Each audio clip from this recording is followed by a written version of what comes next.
월말 김어준의 김어준입니다. 패션계의 유일무이한 패션 프리스트 네. 김홍기. 예, 안녕하십니까, 김홍기입니다. 자, 오늘은 어떤 패션 디자이너로 갑니까? 네, 저기 좀 생각을 바꿨어요. 랄프 로렌 하면 난 사람들이 많이 이게 댓글 달 줄 알았거든. 없더라고. 패션계 일타 강사가 왜 이렇게 찬밥이신 생각?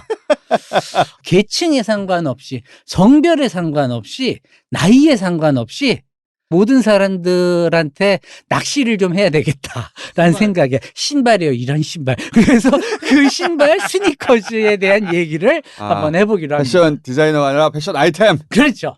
나이키를 모르지 않잖아요. 자, 운동화. 네. 운동화 하면은 제 기억에 가장 먼저 들어와 있는 운동화는 범표죠.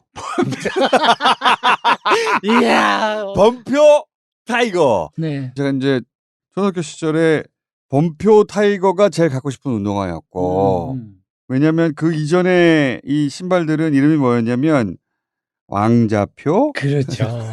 야, 역시 기차표, 그렇죠. 신발로 세련되게 잘 나왔어.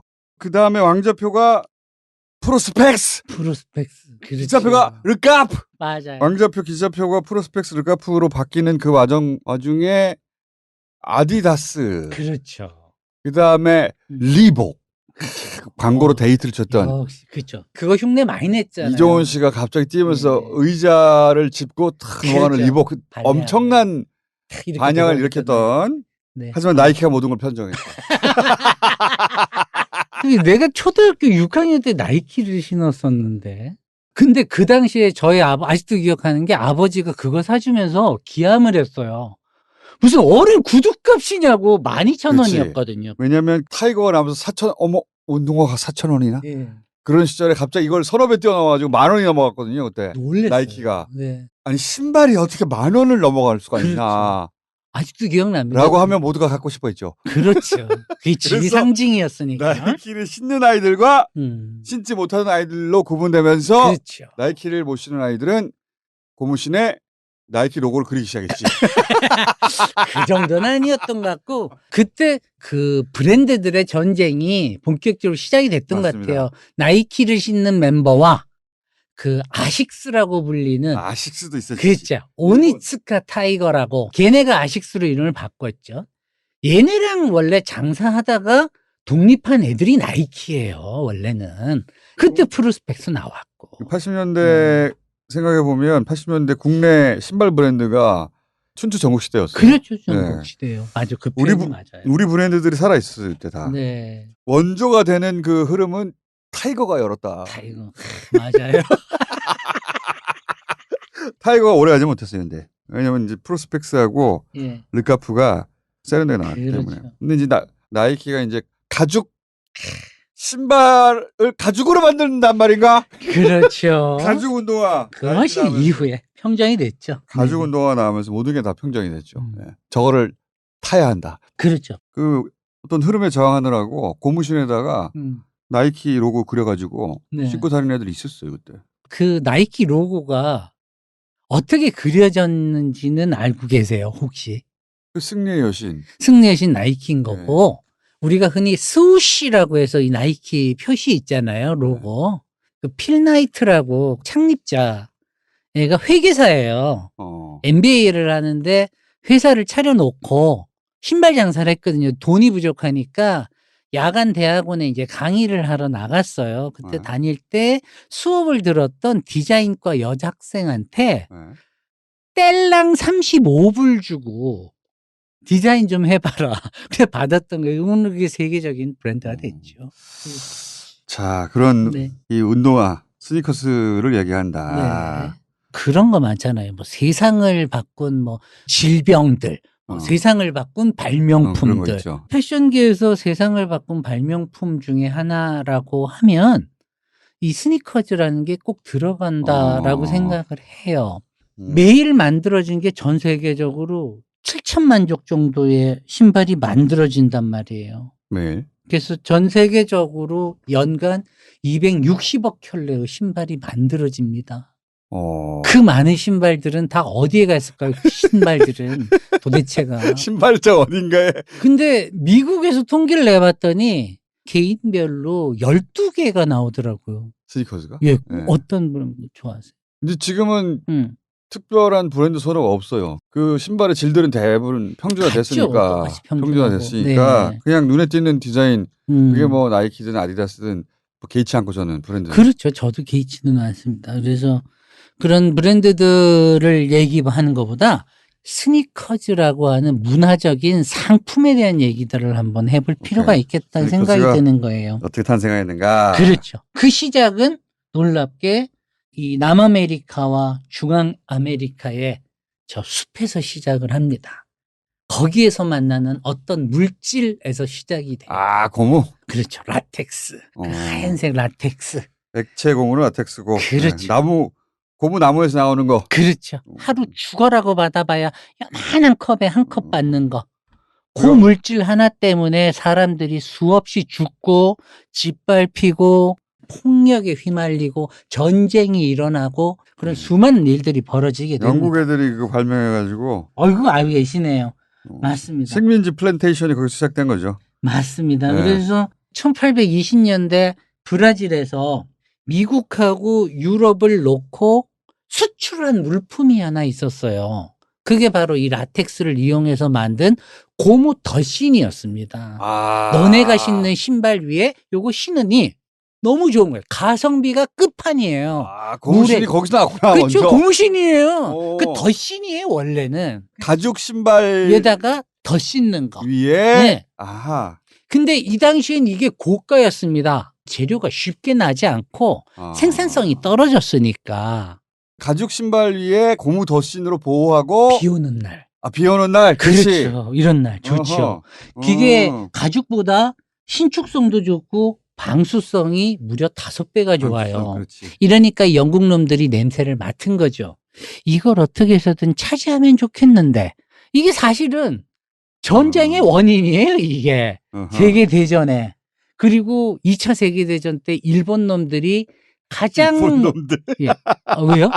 이럴 때는 일본 놈들 맞아. 제일 먼저 태평양 지역에서 점령했던 곳이 어디였냐면 고무가 나는 지역이었어요. 그때 원료가 나는 지역을 먼저 점령했어요. 그렇죠. 애들이. 사실 고무라는 게 생각해보세요. 스니커즈 밑창만 만들지 않죠.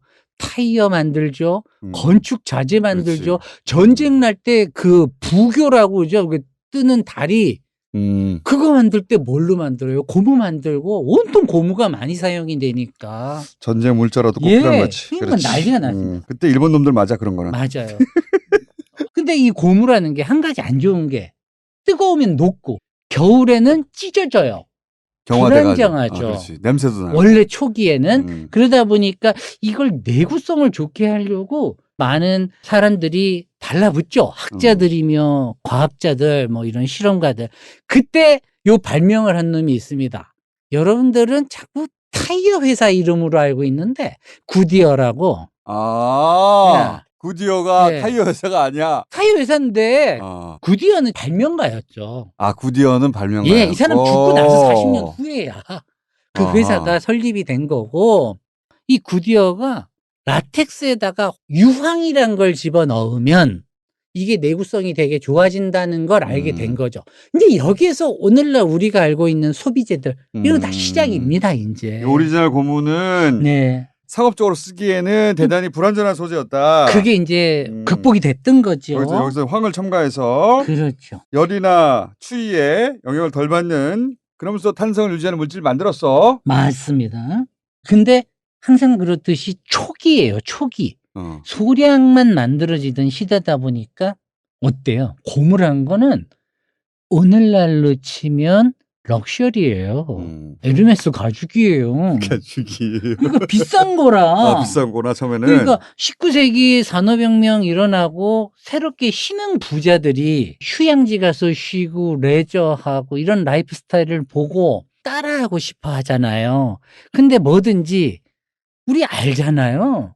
우리가 어떤 스포츠를 하려도 우리가 흔히 하는 말이 있죠. 장비빨이라는. 처음에는 여태까지만 해도 첨단 신소재였고. 그렇죠. 처음에는 스포츠 영역의 장비빨 그렇죠. 그거 이제 기능 하기 업그레이드 하는데 위한 투입됐다. 걸로 업그레이드 하는데 장비가 쓰였으니 이게 비쌌죠. 그래서 어허. 처음에는 이 신흥 부자애들이 막 썼단 말이에요. 이게 굉장히 사치품이었단 말입니다.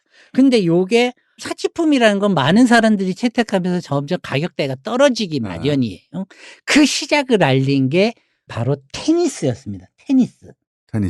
우리가 스니커즈라는 게 별게 없어요. 고무 밑창을 댄 운동화일 뿐이에요, 사실은. 그 전에는 이게 가죽이었다는 뜻이죠, 그죠? 그렇죠. 예. 근데 복식 사가로서 이 스니커즈의 역사를 다룬 수많은 문헌들을 읽어보거든요.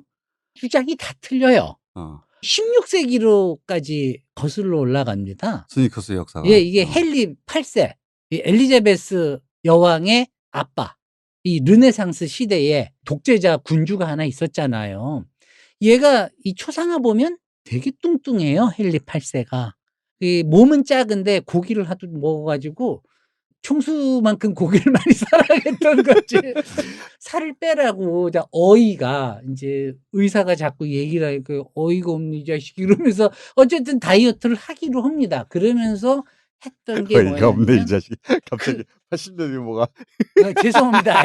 그 당시에 이제 테니스라는 걸 해야 되는데 발이 땅에 닿았을 때 안 미끄러져야 되잖아요. 접지력이라고 하잖아요. 딱 붙어가지고 안 떨어지는 거. 헨리 8세가 구두장인을 불러다가 내가 테니스를 쳐야 되니까 이런 걸 만들어줘. 이런 신발을. 신발 밑에 징을 박았구나. 아니 그걸 지가 디자인을 합니다. 그게 빅토리아 앨버트에 있어요. 지금 현재 남아있어요. 근데 그걸 스니커즈의 원형이다라고 주장하는 쪽이 있습니다. 어쨌든지. 좀 무리한 예, 무리한 너무 주장이다. 좀 무리해.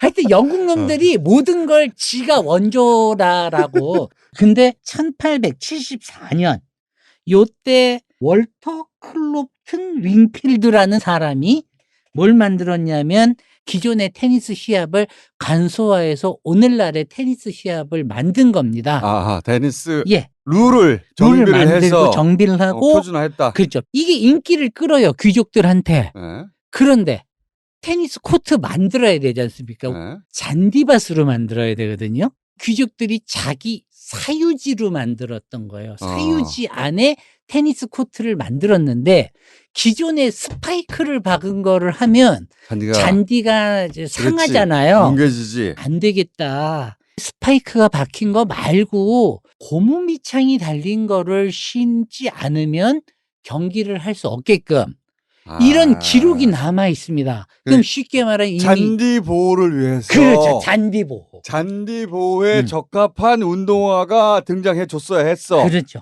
그래서 고무 밑창 테니스화가 등장을 한 겁니다. 그러면서 야 이게 출발이 귀족들 앞마당에 잔디 보호하려고 자기 사유재산 보호. 사유재산 보호. 그리고 김총수님도 추억을 한번 떠올려 보세요.